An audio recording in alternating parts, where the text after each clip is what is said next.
The date was May 25th, 1961, a joint session of the Congress of the United States of America.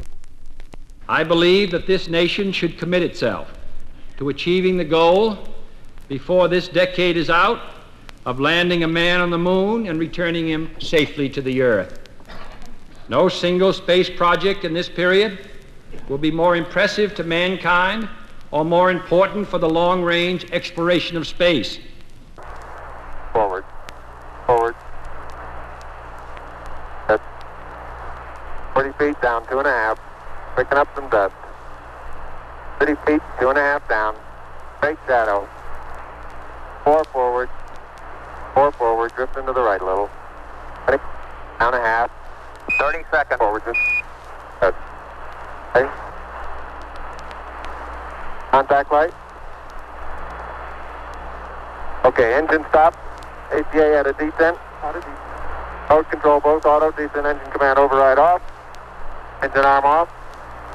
413 is in. We copy you down, Eagle. Houston, Tranquility Base here. The Eagle has landed.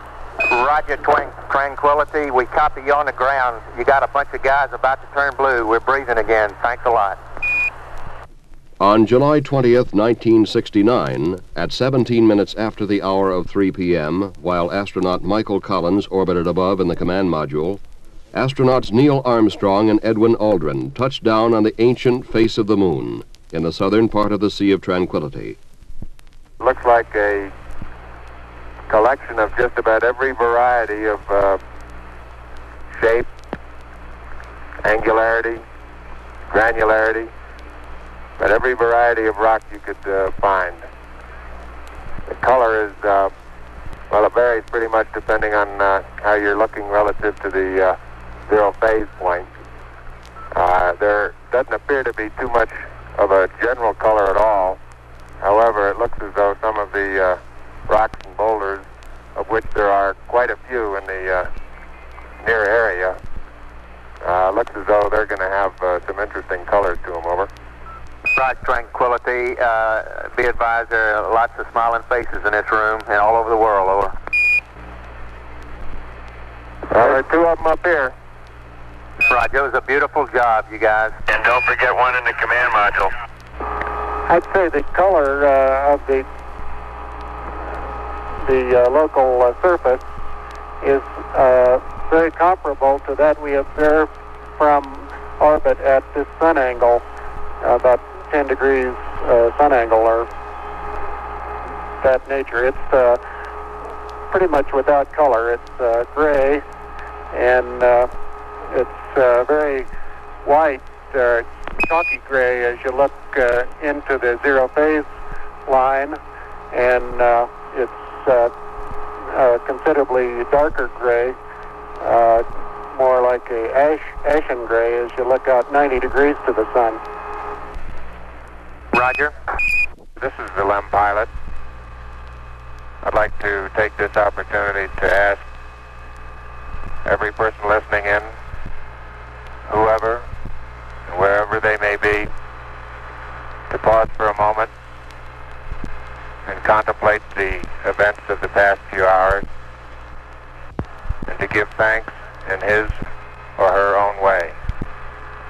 At 9:56 p.m., astronauts Armstrong and Aldrin opened the lunar module hatch, and astronaut Armstrong began the descent to man's first steps on the moon.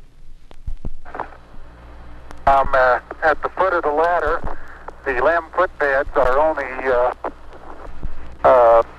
depressed in the surface about 1 or 2 inches, although the surface appears to be very, very fine-grained as you get close to it. It's almost like a powder.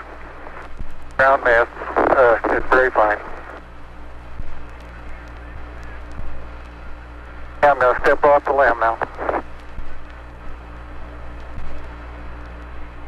That's one small step for man,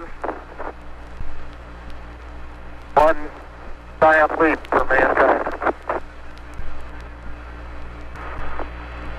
There seems to be no difficulty in moving around as as we suspected, it's even perhaps easier than the simulations of 16G that we performed in various simulations on the ground. Absolutely no trouble to walk around. Roger, Neil, we're reading you loud and clear. It's a very soft surface, but here and there where I plug with the contingency sample collector, I run into very hard surface, but it appears to be very cohesive material of the same sort. I'll try to get a rock in here.